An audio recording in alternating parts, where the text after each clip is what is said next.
Hello, I'm Alan Matthews from Classical Guitar Shed, and in this video I've got a tip for you on a way that you can practice to make your performances more interesting for listeners and to where you can bring new light, new perspectives to your own playing in your practice all by yourself in your practice room. If you enjoy this, please do subscribe to this channel and click the little bell for the notifications. Great, so let's say that you have been practicing a piece. You might have an event coming up, you're going to play it at an open mic or play it for some family or friends or something, or just that you want to have it at a performance level, even if nobody else is involved. So you've gotten it up to this. What can you do then to make this better? How can you get a new take on it? How can you keep it fresh so it just doesn't become rote and bland?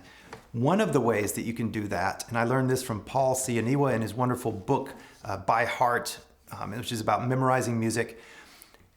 One of the things that you can do is to pretend like you're an audience member. So play through the piece and imagine yourself. You have to have a little bit of disassociation from yourself while you're playing. So you don't want to do this all the time because you'll just become distracted in your playing. You don't want to make a habit of being distracted and non-focused in your playing.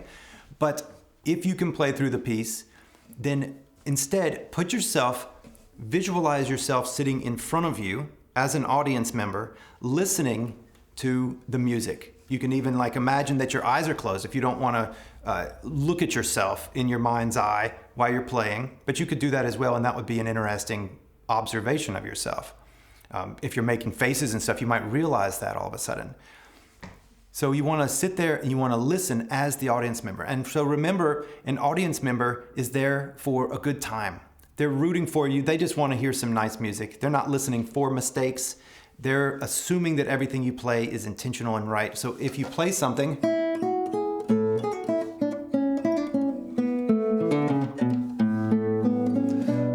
then they're assuming everything is right. And you can listen from their perspective and say, how interesting is this? Am I enjoying this? Does it sound fluid and beautiful, or does it sound forced and difficult and hard? Does it sound like the player is struggling through this? Is it too fast for them?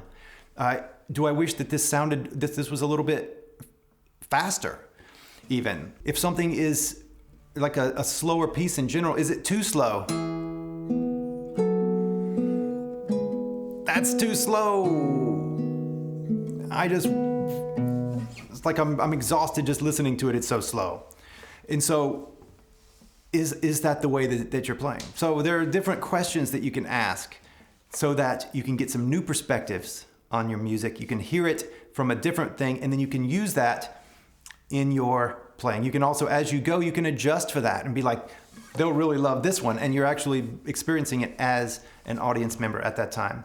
Another way to do this is to video yourself and then wait a day so that you're not so attached to it, and then watch it, and truly do watch it as an audience member, and just say, is this interesting? And don't think about how you're playing it or what you intend to be doing, but instead just think on its own, if this was somebody else playing, how do I like it? What's going on? Is it good? What's good about it? What could be better? You can listen to it from that perspective. So this is just a little performance tip on placing yourself outside of yourself as a practice technique to make your performances better. Again, don't do this all the time. You don't want to be distracted actually in your performance. This is something that you should only do if you're really solid with the music, and typically if you've got it memorized and you're just polishing it up, just from 98% up to 100%. And so, good luck. Enjoy. Have fun. I'll see you soon. Please do subscribe to this channel and click the bell for the notifications, and we'll do it again soon. Bye-bye.